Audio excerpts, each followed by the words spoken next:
caveat emptor, WIR, escrow. What does it all mean?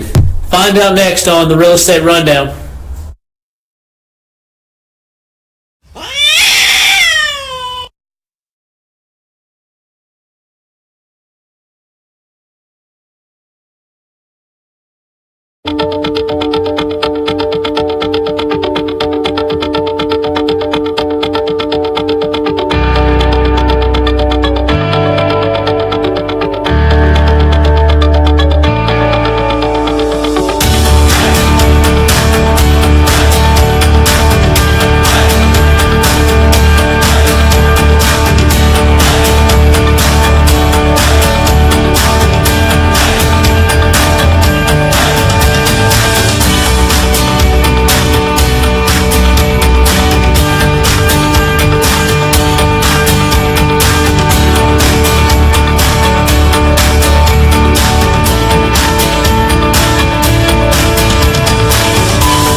Hey everybody, Richard Neese here with Happy Homes, and you're watching the Real Estate Rundown with Richard Neese. I appreciate everybody tuning in, whether it's locally in Coleman, North Alabama, or all over the Southeast. I know we got a lot of fans throughout the Southeast. The Real Estate Rundown is basically a way so that we can add value. We want to help good people get to a better place, and the way that we do that is giving you information to make you a better buyer, a better seller, or if you're just a real estate junkie, that's fine too. We want to give you information to let you know as much as possible about it. And we appreciate everybody getting on. We got my sister Chrislyn Wharton, Nathan Talbert, my wife Catherine Neese. I love you, honey. I hope the kids are in bed. We got Dwayne Corbett. Ethan Potter just jumped on here. Thank you. We appreciate it. Make sure you guys are sharing. We want to make sure we get our message out to as many people as possible. And the way we do that is by sharing. There's so many people out there that need that little bit of information to help them get to a better place. And you can be responsible for doing that. We appreciate all that you do. Thank you, guys. So tonight we're going to be talking. Well, let's go for the. We want to make sure we give gratitude to everybody. I always forget about Dominic over there. So Dominic Gill with Social Media Visual takes care of us. Dominic does all the behind-the-scenes work. He takes care of the intro. He takes care of everything. Yeah, literally behind the scenes. Even whenever the scenes are falling down. That's right. Yeah. Behind him that well, sometimes just roll with it. Little stage. Thank you for getting on. Yeah. Hope everybody's feeling better. You might notice it's a little bit more simplified today. Just got a couple because I just didn't want any more props falling off of the wall. That's right. Until I get it permanently set. So yeah. That one's on me. We don't have to get I'm carving on the heat in here, but yeah, mostly it was on me. So I got you. Well, Dominic, we appreciate all that you do, and we also want to thank. I've got a team built with Tabitha Bottom. She's on here. She's my assistant. I've got Kathy Gray, who's my event coordinator, and we had an event last Saturday in Good Hope. We had a block party. It was at St. Sebastian Drive. We appreciate Mr. Silva with Silva Enterprises for allowing us to hold his personal home open as well as another home. And we had a great event. We had cars lined up down the subdivision cul-de-sac. It was a good time. Next time we have it, make sure you guys come out. It's a free event. We want to reach out to as many people as we can and help. And you guys really would have enjoyed it if you didn't make it out there. But thanks for all those that worked on it. We got Maria Key. Thank you. I hope you and Doug are doing well. Katie Harbin. So I guess we're going to go ahead and jump into what the show is going to be about tonight. Obviously, I don't have a co-host. I don't have anybody that I'm interviewing, so you're stuck with me. I'm sorry. And Dominic, but we're going to keep him off the screen as much as possible. Unless I hijack it. Yeah, that's true. You do have the control, so we better be nice. But we're going to be talking about lingo. We're going to be talking about different terms that real estate agents use, or mortgage professionals, anybody that's involved in this transaction. The things that we say, people look at us and say, what in the world are you talking about? What is a WIR? What is this? What is that? Well, we're going to go over some of those terms. And we actually got this idea from Emily Campbell. And Emily Campbell is a realtor here in Coleman. And Emily had started doing this. And she actually now works for Happy Homes, and we're glad to have her. I don't know if Emily's on here right now, but she's a great asset, and she's a good person. And she had a great idea by helping people understand about the real estate process. And that's what we want to do. We want to help people get to a better place. So, without further ado, we're going to actually jump into some of the terms. Oh, I'm sorry, I forgot. We had 95.5 out there on Block Party 2. Tommy Warhurst and the gang, they did a great job promoting for us. We appreciate it. And actually, we're hoping within the next couple of weeks, is that right, Dominic, to get linked up with them to have the Real Estate Rundown streamed on 95.5 at this same time slot. Absolutely. So we're excited. We're always trying to expand, bring awareness to what we're doing, and to just help out, reach out to the community and other people with our guests and stuff to kind of help each other out in our businesses and our industry. That's right. We just want to help good people get to a better place. So I got Justin Dyer just jumped on here. Thank you, Justin. It looks like Emily jumped on too. Nick Johnson. Miss Gray, we're actually just talking about you, saying how great of a job you did helping us coordinate that event. Thank you again. Make sure you guys are sharing. So the first terms we're going to be talking about is what is a pre-approval versus a pre-qualification. A lot of people get these confused. Even realtors get them confused a lot of times. If we've got any mortgage professionals on here, I'm sure they'll be chiming in. So a pre-qualification is kind of the lowest term in comparison to a pre-approval. We want a pre-approval. With a pre-qualification, basically what has happened is you've talked to a lender and you've told them what income you have and what debts you have. And then you kind of tell them where you want to be at payment-wise. So they give you an idea of how it all flows through and what price you're going to be at, but they haven't done an in-depth search. So I've seen lots of people with a pre-qualification letter not get approved for the loan. And I've seen some with a pre-approval that didn't, but most of the time it's pretty solid on that. They call it a hard approval. But with a pre-qual, basically they're just looking at the numbers and nothing else. They're not looking at your credit score. They're not digging in to see all of your debt, seeing if there's anything that you've missed, things like that. They're just saying, I make X amount of dollars and I have this much debt on me, I can afford this much. So that's the basic term. With a pre-approval letter, they have done the digging on it. They have checked your credit to see if you have any bankruptcies or any things that you've been laid on or things like that. And that's going to give you a better number and a better time frame on when you can buy or what you can buy. Hopefully that makes sense. So a lot of folks, like I said, don't know the difference between the pre-qual and pre-approval. If you guys have any questions at all, it looks like Preston Pruitt just jumped on here, and Brandon Snyder. We're talking right up Brandon's lane. We've had many pre-approvals and pre-quals. Brian Eccles, Robert Spicer, thank you guys for getting on. Make sure you're sharing. We want to add value, but we also want to get your comments. If you have a question about any terms that you've heard in the real estate world that you don't really understand, and it's okay, agents, you can put stuff out there too. It'll be all right. But if you have something, ask. Also, if it's something not related to today's show, that's fine too. We want to add value. That's the main reason for us being on here. All right. Thank you, Ms. Key. I appreciate it. The next term we're going to go over is RECAD. A lot of folks may not be familiar with RECAD. Basically, it's the state of Alabama requires a real estate agent to give each customer or client that they work with a RECAD form. It's a disclosure form. It tells you how real estate agents work.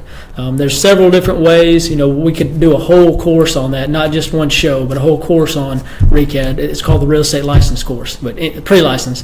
But with the RECAD, basically it tells you, am I working with you as a transaction broker? Am I working with you as a single agent, as a sub-agent? There's so many different things on this one form, but the biggest thing is that the agent informs you of how they're representing you.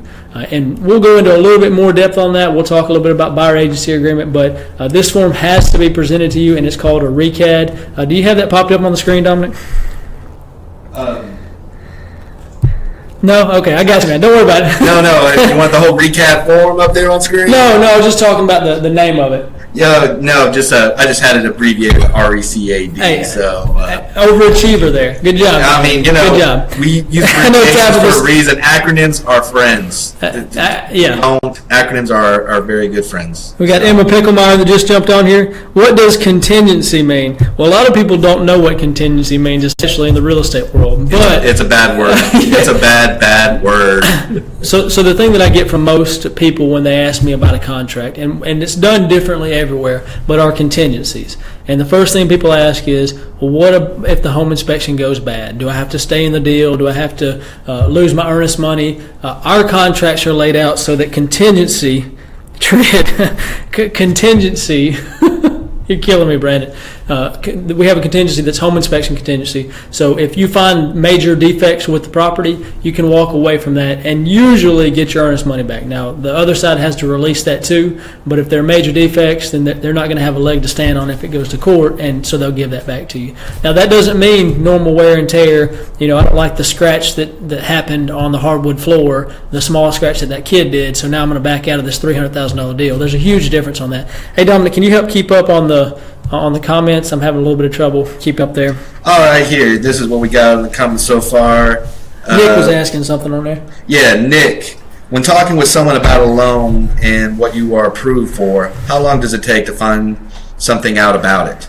So generally, that takes probably 30 minutes to an hour whenever I bring someone in to go to see about getting a pre-approval. They usually can give you at least a pre-qualification or an answer to a pre-qualification within that time frame.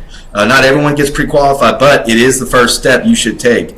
You really don't want to go out and start looking at houses without one. Believe me, you're wasting your time and the real estate agent's time. Believe me, because you don't want to find that perfect house and then find out that you're not approved for that amount. Exactly. I don't know if you guys caught, Dominic did say pre-qual. So with a pre-qualification, like I said earlier, that can happen fairly quickly. But a pre-approval may take a day, may take half a day. It takes some time to pull all the credit, a couple hours maybe. Usually I try and have a sit-down appointment with a lender on that situation so that you can get all of the details out.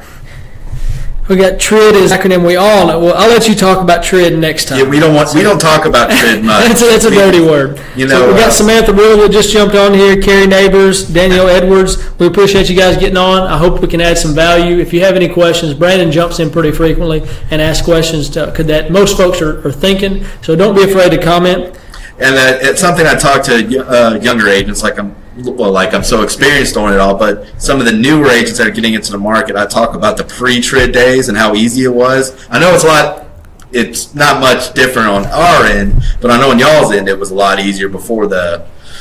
I just know it takes a lot longer for us.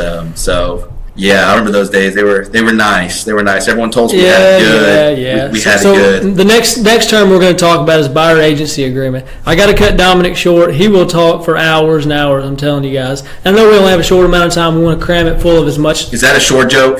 It is. All 5 out of me, right? Kerry says it doesn't take long. Thanks, Megan. Thank you. And I'll get you hooked up, Nick. I'm giving you some numbers on that. Buyer agency agreement. So buyer agency is it means that I'm representing you to the fullest extent. It means that I'm solely representing you in the transaction. I'm not representing anybody else. And it means that I have a fiduciary interest. That's right, fiduciary interest in you. You are my client. So that means that if this is a bad deal, it doesn't matter how much commission I'm going to make. I am bound by law to take care of you and your interest on this. Your pocketbook is my pocketbook, and that's huge. A lot of people think, well, you're a salesman. If you close, you get paid. That's right. But if I close and it's a bad deal and I didn't disclose something to you, that comes back on me, my company, and my reputation. And my reputation is much more important than any close that you can think of. I can promise you. We got Justin Self jumping on, Mr. Coleman County. I appreciate you getting on here. Catherine, I know it's a big word. I'll spell it. Did you spell it out? Okay, you did put it on there. Yeah, I did put it on there. There's even a bigger word coming up, though. Oh, no. I didn't see that one on there. So we got fiduciary interest, which client versus customer. A client is a person I'm solely representing to the fullest extent, and then a customer is somebody that I'm representing at a lower level. And one day, I guess maybe in a couple of weeks, we'll do a recad show. I know we talked about it a little bit with Wes when he was on a while back, but we'll go back over that if anybody has any other questions. Does a realtor still get paid even if it doesn't close? No. Absolutely not. No. That's where I was talking to Ethan Ponder the other day. I said they really need to make a product for insurance agents. There have been times where we'll be nearly at the closing table and it would fall through, and we don't get a dime. That's right. Not a single dime from that. So there are actually discount brokerage services. There's not many local here, but there's discount brokerage services where you can actually pay for certain things. You can pay to get something put on MLS. You can pay to have somebody go out and do basic marketing material for you. Now, it's not very common in our area, but it is used in other large cities where people don't offer full representation for a lower fee. But that fee is up front. It's not paid at closing. So that's just one of those risks that people take. If my house doesn't sell because I didn't price it right, because I'm not a realtor, but somebody put it on the MLS, well, I'm out that money. Have you seen that before, Dominic? Repeat that again. What have I seen before? All right, that's all right. We got Redstone jumped on here. Amanda Smith, I appreciate it. Pat Morrow. Do we have any more questions? More questions. I got you. All right, so the next thing we're going to talk about. I've got a question. What are the many reasons why it would not close at the time of closing? Oh my That goodness. is a loaded question.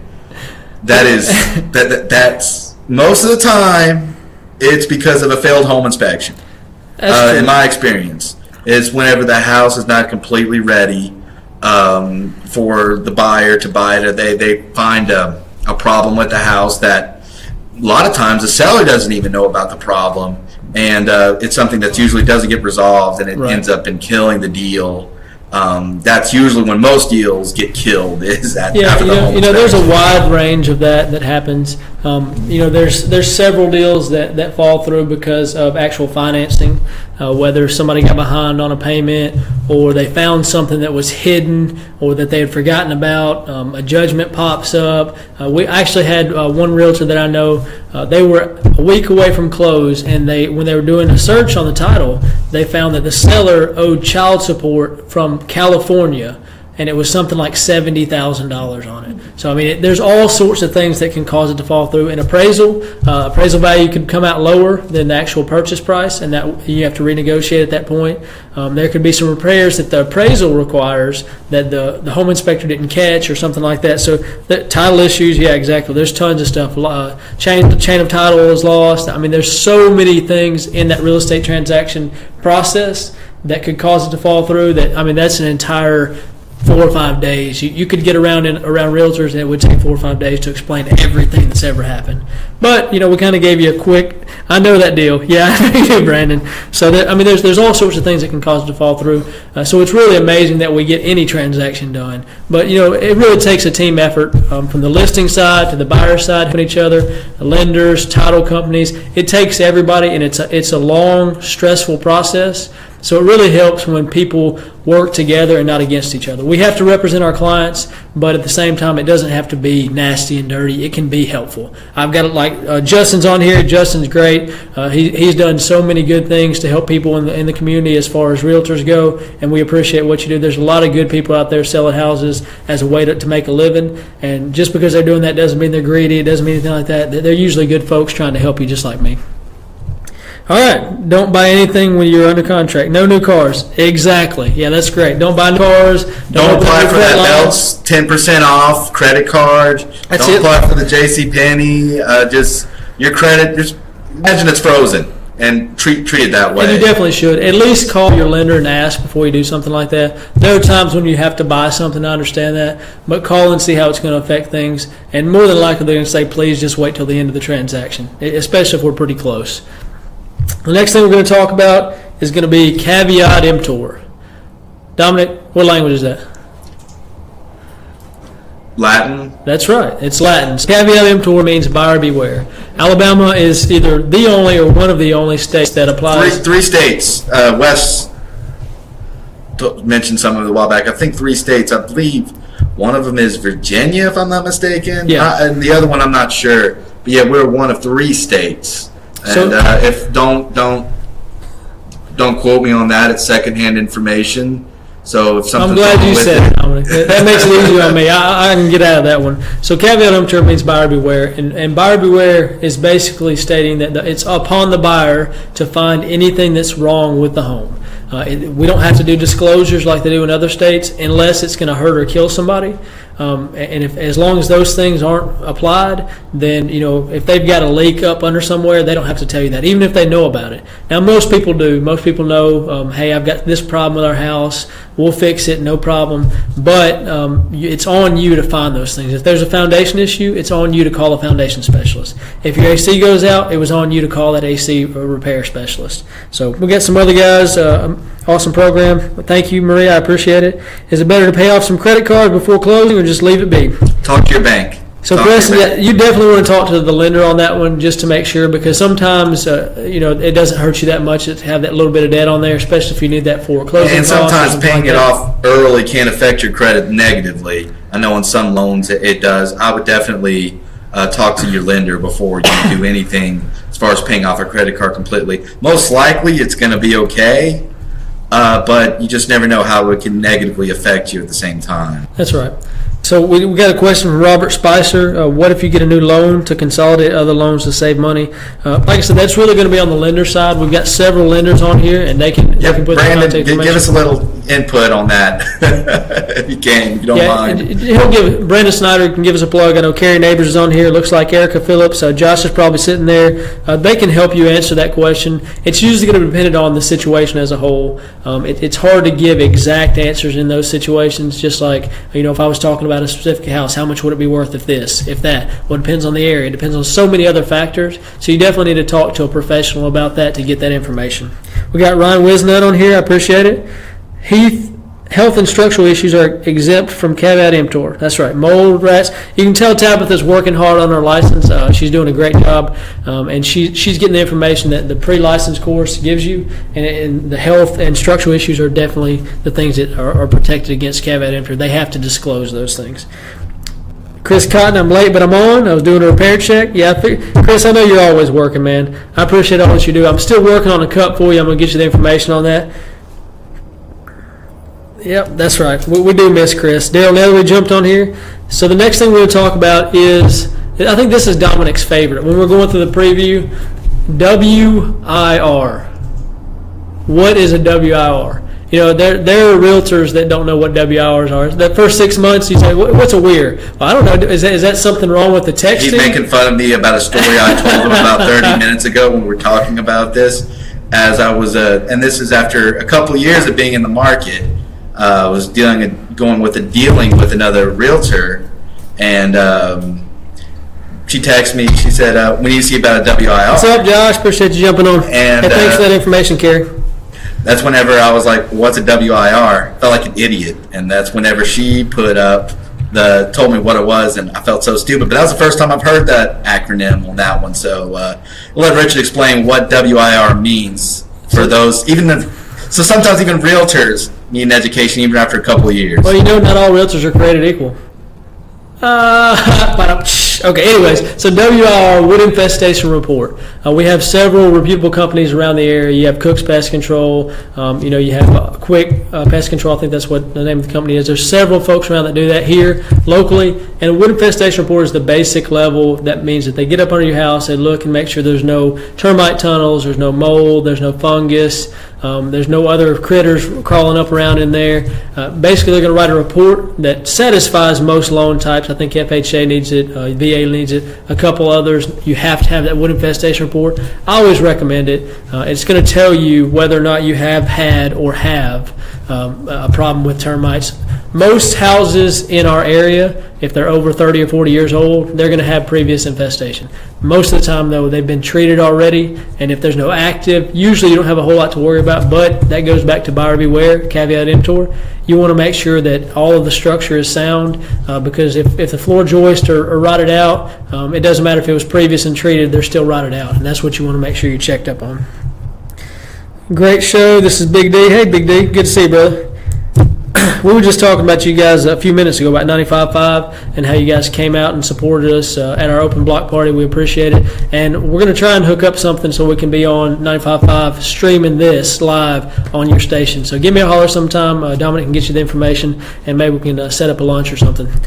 All right.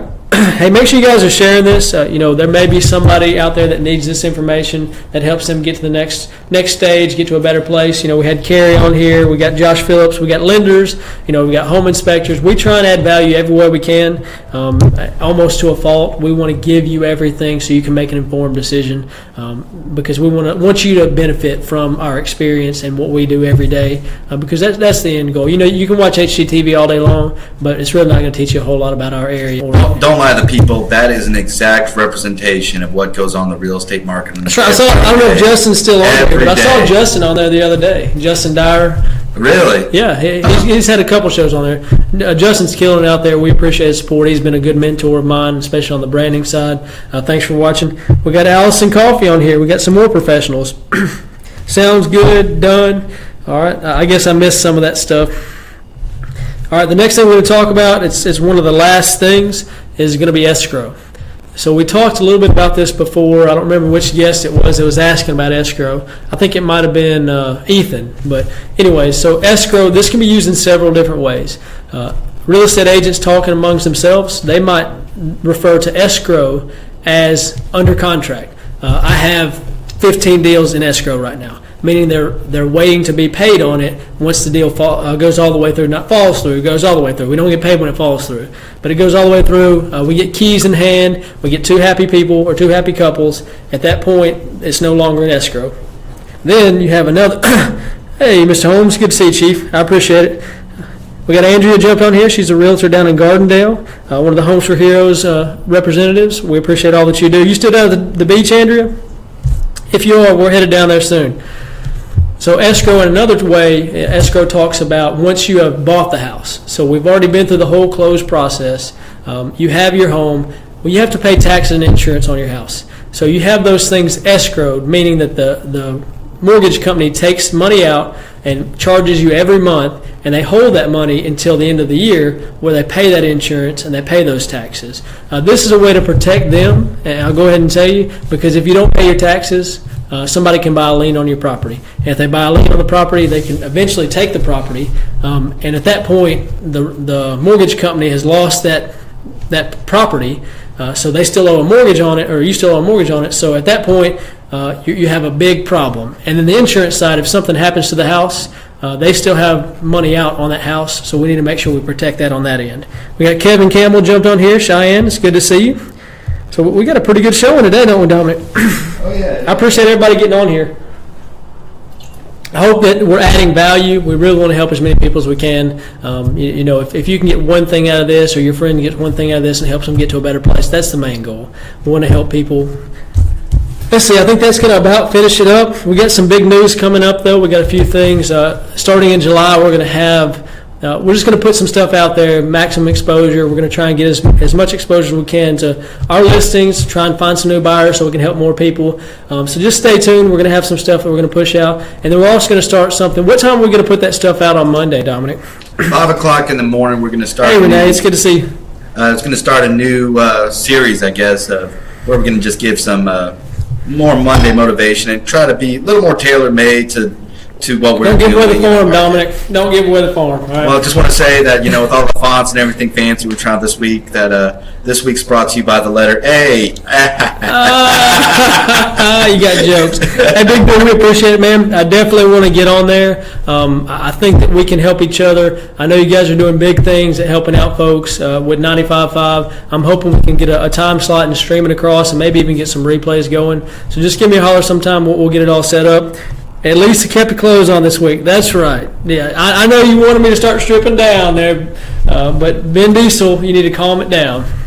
Maria, thank you. I appreciate it.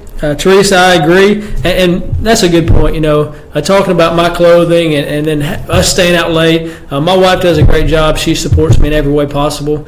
She actually literally picks out my clothes every day. As you can tell, I couldn't pick this out myself. But I love you, honey, and I appreciate all that you do. I know that it's a lot of long hours and long nights that you're at home with 3 kids. I appreciate all that you do, though. And then Dominic's wife, she's a saint as well. We've got the Saint Club. I'll let you give a shout-out real quick. Why? Easy. You're in trouble. I guess you're going to be safe with me. That's all right. No. She's absolutely great mother of my 5 children, and she's absolutely a superwoman. And, just going through everything with the new baby and all that stuff. So I'm amazed she can do what she can do. And I'm proud of her. I wouldn't have it any other way, I guess. I don't know. She got short in the deal. That's enough of the mushy stuff now. Let's get back to the rundown. Okay. Yeah, we got Nick Johnson jumped on, the man, the myth, the legend on the Sacred Heart basketball court. Yeah, I appreciate it. We really enjoy playing ball up there on Sunday nights most night. It's a good time. There's a lot of good people. Nick does a great job with the Johnson RV. They help a lot of people get to a better place in that way. So if you guys need an RV, make sure you give them a call, Nick. Congratulations on the new baby. Y'all are so sweet. Yeah, well, this is one time that we are being sweet. Look, we got to put on a good show in front of people. We have to act like that we're not complete jerks in real life. That's true. That's true. We have to act like that we show our wives some love and attention. It's a facade. Hey, so if you guys don't have any more questions, I'm going to go ahead and wrap it up. We really enjoy putting on these shows. If it adds value, please share, please comment. We want to get our message out to as many people as possible. We're trying to do big things. We're trying to help as many people as we can. So thank you, guys. It looks like that's about it. Do we have any more comments, Dominic? No, just y'all are so sweet, so that's a sweet note to end it on. All right. Well, y'all have a good night. Thank you so much for tuning in. All right, peace.